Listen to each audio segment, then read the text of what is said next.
ಎಲ್ಲರಿಗೂ ನಮಸ್ಕಾರ. ಇವತ್ತು ಬ್ಯಾಂಕ್ ನಿಫ್ಟಿಲಿ ಅನಾಲಿಸಿಸ್ನ ಮಾಡಿದ್ವಿ.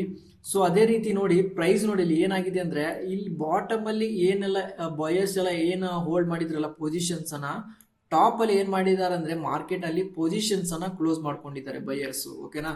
ಸೊ ಬಯರ್ಸ್ ಏನು ಮಾಡಿದ್ದಾರೆ ಅಂದರೆ ಪೊಸಿಷನ್ಸನ್ನು ಕ್ಲೋಸ್ ಮಾಡ್ಕೊಂಡಿದ್ದಾರೆ.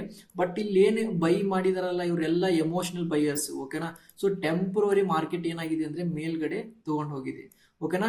ಮೇಲ್ಗಡೆ ತೊಗೊಂಡು ಹೋಗೋದು ನಾವು ವೇಟ್ ಮಾಡ್ತಾ ಇದ್ವಿ. ಯಾವುದೇ ಕಾರಣಕ್ಕೂ ಈ ಥರ ಹ್ಯೂಸ್ ಬೈಯಿಂಗ್ ಆಯ್ತಂದ್ರೆ ಮಾರ್ಕೆಟ್ನಲ್ಲಿ ಯಾವುದೇ ಕಾರಣಕ್ಕೂ ಬೈಯಿಂಗ್ ಸೈಡ್ ನೋಡಲೇಬಾರ್ದು. ಓಕೆನಾ. ಸೊ ನಾವೇನು ಮಾಡ್ತಾ ಇದ್ವಿ ಅಂದರೆ ಲೈವ್ ಅಲ್ಲಿ ವೇಟ್ ಮಾಡ್ತಾ ಇದ್ವಿ. ನೋಡಿ ಅದೇ ರೀತಿ ಪ್ರೈಸ್ ಮೇಲ್ಗಡೆ ಹೋಗ್ತಾ ಇತ್ತು, ವೇಟ್ ಮಾಡ್ತಾ ಇದ್ವಿ. ಸೆಲ್ಲಿಂಗ್ ಎನಿ ಟೈಮ್ ಕನ್ಫರ್ಮೇಶನ್ ಸಿಗುತ್ತಂತ ವೇಟ್ ಮಾಡ್ತಾ ಇದ್ವಿ. ಫಸ್ಟ್ ಒಂದು ಸ್ವಿಂಗ್ ಅನ್ನ ಆಯಿತು. ಆ ಸ್ವಿಂಗ್ ಆದ್ಗಳೇನೆ ಬ್ರೇಕ್ಔಟ್ ಆಗ್ಲಿಕ್ಕೆ ಹೋಯಿತು.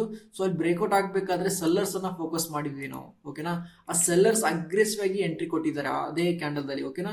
ಅದೇ ಕ್ಯಾಂಡಲ್ ಇಂದ ಪ್ರೈಸ್ ಸೆಲ್ಲಿಂಗ್ ಆಗುತ್ತೆ ಅಂತೇಳಿ ಕೂಡ ಲೈವ್ ಅಲ್ಲಿ ಹೇಳಿದ್ವಿ ನಾವು.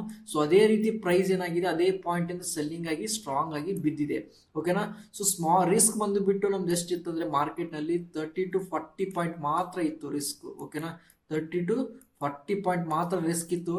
ಟಾರ್ಗೆಟ್ ನೋಡಿ ಈ ಕ್ಯಾಂಡಲ್ ಲೋನ ಹೊಡೆಯುತ್ತೆ ಅಂತ ಕೂಡ ಹೇಳಿದ್ವಿ. ಓಕೆನಾ. ಸೊ ಲೈವ್ ಅಲ್ಲಿ ಹೇಳಿದ್ವಿ ಈ ಕ್ಯಾಂಡಲ್ ಲೋನ ಹೊಡೆಯುತ್ತೆ ಅಂತೇಳಿ. ಸೊ ಅದೇ ರೀತಿ ಕ್ಯಾಂಡಲ್ ಲೋನ ಹೊಡೆದು ಸೊ ಪ್ರೈಸ್ ಏನಾಗಿದೆ ಸ್ಟ್ರಾಂಗ್ ಆಗಿ ಬಿದ್ದಿದೆ. ಓಕೆ. ಸೊ ಅದೇ ರೀತಿ ಸ್ಟ್ರಾಂಗ್ ಆಗಿ ಬಿದ್ಮೇಲೆ ಸೊ ಪ್ರೈಸ್ ಏನಾಗಿದೆ ಬಾಟಮ್ ಅಲ್ಲಿ ಇಲ್ಲಿ ಕೂಡ ಸ್ಟ್ರಾಂಗ್ ಆಗಿ ಬಯರ್ಸ್ ಬಂದಿದ್ದಾರೆ.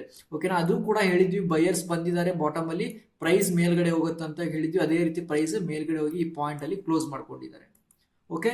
ಸೊ ಈ ರೀತಿ ನಾವು ಅನಾಲಿಸಿಸ್ನ ಮಾಡಿದ್ವಿ ಅಂದರೆ ಅದಕ್ಕೆ ಒಂದು ಆರ್ಡರ್ ಫ್ಲೋ ಟೂಲ್ ಇದ್ದಾಗ ಮಾತ್ರ ಸಾಧ್ಯ ಆಗುತ್ತೆ ನೋಡಿ.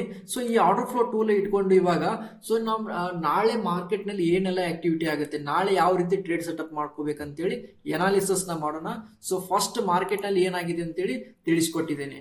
ಸೊ ಇವಾಗ ನಾಳೆ ಯಾವ ರೀತಿ ಟ್ರೇಡ್ ಸೆಟಪ್ ಮಾಡ್ಕೋಬೇಕಂದ್ರೆ ಇವಾಗ ನೋಡಿ ಪ್ರೈಸ್ ಏನಾಗುತ್ತೆ ಇದೇ ಪಾಯಿಂಟ್ ಇಂದ ಪ್ರೈಸ್ ಏನಾಗುತ್ತೆ ಸೆಲ್ಲಿಂಗ್ ಆಗಬೇಕಾಗತ್ತೆ. ಓಕೆನಾ. ಸೊ ಈ ಪಾಯಿಂಟಿಗೆ ಸೆಲ್ಲಿಂಗ್ ಆಗಬೇಕಾಗತ್ತೆ.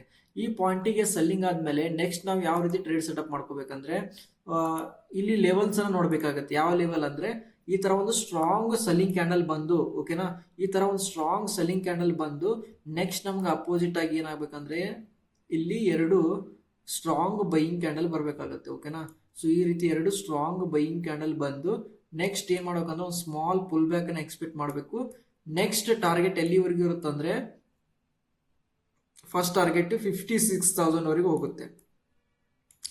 ಫಸ್ಟ್ ಟಾರ್ಗೆಟ್ 56,000 ವರೆಗೂ ನಾವು ನೋಡ್ಬೋದು. ಓಕೆನಾ. ಫಸ್ಟ್ ಟಾರ್ಗೆಟ್ ಅನ್ನ ಅದೇ ರೀತಿ ಸೆಕೆಂಡ್ ಟಾರ್ಗೆಟ್ ಎಲ್ಲಿವರೆಗೂ ಹೋಗುತ್ತಂದ್ರೆ 56,200 ವರೆಗೂ ಹೋಗುವಂತ ಚಾನ್ಸಸ್ ಇರುತ್ತೆ. ಓಕೆನಾ. ಬ್ಯಾಂಕ್ ನಿಫ್ಟಿಲಿ. ಸೊ ಅದೇ ರೀತಿ ನಿಫ್ಟಿಲಿ ಅನಾಲಿಸಿಸ್ ನ ಮಾಡೋಣ. ಸಿಂಪಲ್ ಇರುತ್ತೆ. ಓಕೆ. ನಿಫ್ಟಿಲಿ ಕೂಡ ಅಬ್ಸರ್ವ್ ಮಾಡಿ, ಇಲ್ಲಿ ಅಬ್ಸರ್ವ್ ಮಾಡ್ಬೋದು ಇಲ್ಲಿ ಆಲ್ರೆಡಿ ಒಂದು ಸ್ವಿಂಗ್ ಅನ್ನ ಮಾಡ್ಕೊಂಡಿದಾರಲ್ವಾ. ಸೊ ಈ ಸ್ವಿಂಗ್ ಅಲ್ಲಿ ಏನಾಗಿದ್ದಾರೆ ಬಯರ್ಸ್ ಇದ್ದಾರೆ, ಸ್ಟ್ರಾಂಗ್ ಆಗಿ ಬಯರ್ಸ್ ಇದ್ದಾರೆ. ನೆಕ್ಸ್ಟ್ ಮಾರ್ಕೆಟ್ ಏನಾದ್ರು ಇದೇ ಪಾಯಿಂಟ್ ಅಲ್ಲಿ ಏನಾದ್ರು ಬಂತಂತ ಅನ್ಕೊಳ್ಳಿ. ಓಕೆನಾ. ಈ ಲೆವೆಲ್ ಅಲ್ಲಿ ಏನಾದ್ರು ಬಂತಂದ್ರೆ ನಾವಿಲ್ಲಿ ಏನ ಎಕ್ಸ್ಪೆಕ್ಟ್ ಮಾಡ್ಬೇಕಂದ್ರೆ ಒಂದು ಈ ಲೆವೆಲ್ ಅಲ್ಲಿ ಅಬ್ಸರ್ವ್ ಮಾಡಿ, ಈ ಲೆವೆಲ್ ಅಲ್ಲಿ ಏನ್ ಮಾಡ್ಬೇಕಂದ್ರೆ ಒಂದು ಸ್ಟ್ರಾಂಗ್ ಸೆಲ್ಲಿಂಗ್ ಕ್ಯಾಂಡಲ್ ನ ನೋಡಿ ಅಬ್ಸರ್ವ್ ಮಾಡಿ, ಅದ್ರ ಅಪೋಸಿಟ್ ಆಗಿ ಎರಡು ಸ್ಟ್ರಾಂಗ್ ಬೈಯಿಂಗ್ ಕ್ಯಾಂಡಲ್ ಬರ್ಬೇಕಾಗತ್ತೆ ಈ ರೀತಿ. ಓಕೆನಾ. ಈ ರೀತಿ ಎರಡು ಸ್ಟ್ರಾಂಗ್ ಬೈಯಿಂಗ್ ಕ್ಯಾಂಡಲ್ ಬಂದು, ಓಕೆನಾ, ಆಮೇಲೆ ಏನಾಗಬೇಕು ಸ್ಮಾಲ್ ಪುಲ್ ಬ್ಯಾಕ್ ನ ಎಕ್ಸ್ಪೆಕ್ಟ್ ಮಾಡಿ ನೆಕ್ಸ್ಟ್ ಪ್ರೈಸ್ ಏನಾಗುತ್ತೆ ಮೇಲ್ಗಡೆ ಹೋಗುವಂತ ಚಾನ್ಸಸ್ ಇರುತ್ತೆ. ಎಲ್ಲಿವರೆಗೂ ಹೋಗುತ್ತಂದ್ರೆ ಫಸ್ಟ್ ಟಾರ್ಗೆಟ್ ನಾವು ಎಲ್ಲಿವರೆಗೂ ನೋಡ್ಬೋದು ಅಂದ್ರೆ ಅಬ್ಸರ್ವ್ ಮಾಡಿ 25,020 ವರೆಗೂ ಹೋಗುವಂತ ಚಾನ್ಸಸ್ ಇರುತ್ತೆ. ಓಕೆನಾ. First target. ಸೆಕೆಂಡ್ ಟಾರ್ಗೆಟ್ ಎಲ್ಲಿವರೆಗೂ ಹೋಗುತ್ತಂದ್ರೆ 25,080 ವರೆಗೂ ಹೋಗುವಂತ ಚಾನ್ಸಸ್ ಇರುತ್ತೆ. ಓಕೆ. ಸೊ ಈ ರೀತಿ ನಾವು ಬಾಟಮ್ ಅಲ್ಲಿ ಪ್ರೈಸ್ ಬಂದು ರಿಜೆಕ್ಷನ್ ಆದ್ರೆ ಈ ರೀತಿ ಟ್ರೇಡ್ ಸೆಟಪ್ ಮಾಡ್ಕೋಬೇಕಾಗುತ್ತೆ. ಓಕೆ. ಅದರ್ವೈಸ್ ಯಾವುದೇ ಕಾರಣಕ್ಕೂ ನಾವು ಮಾಡಿರೋ ಲೊಕೇಶನ್ ಅಲ್ಲಿ ಏನಾದ್ರು ಪ್ರೈಸ್ ಬರಲಿಲ್ಲ ಅಂದ್ರೆ ಟ್ರೇಡ್ ಮಾಡೋ ಹಾಗಿಲ್ಲ. ಓಕೆನಾ. ಸೊ ನೆಕ್ಸ್ಟ್ ಮಾರ್ಕೆಟ್ ಅಲ್ಲಿ ಓಪನ್ ಆಗುತ್ತಲ್ಲ ಅವಾಗ ನಾವು ಮತ್ತೆ ಟ್ರೇಡ್ ಸೆಟಪ್ ಮಾಡ್ಕೊಂಡು ಟ್ರೇಡ್ ಅನ್ನ ಮಾಡಬೇಕಾಗುತ್ತೆ. ಓಕೆ.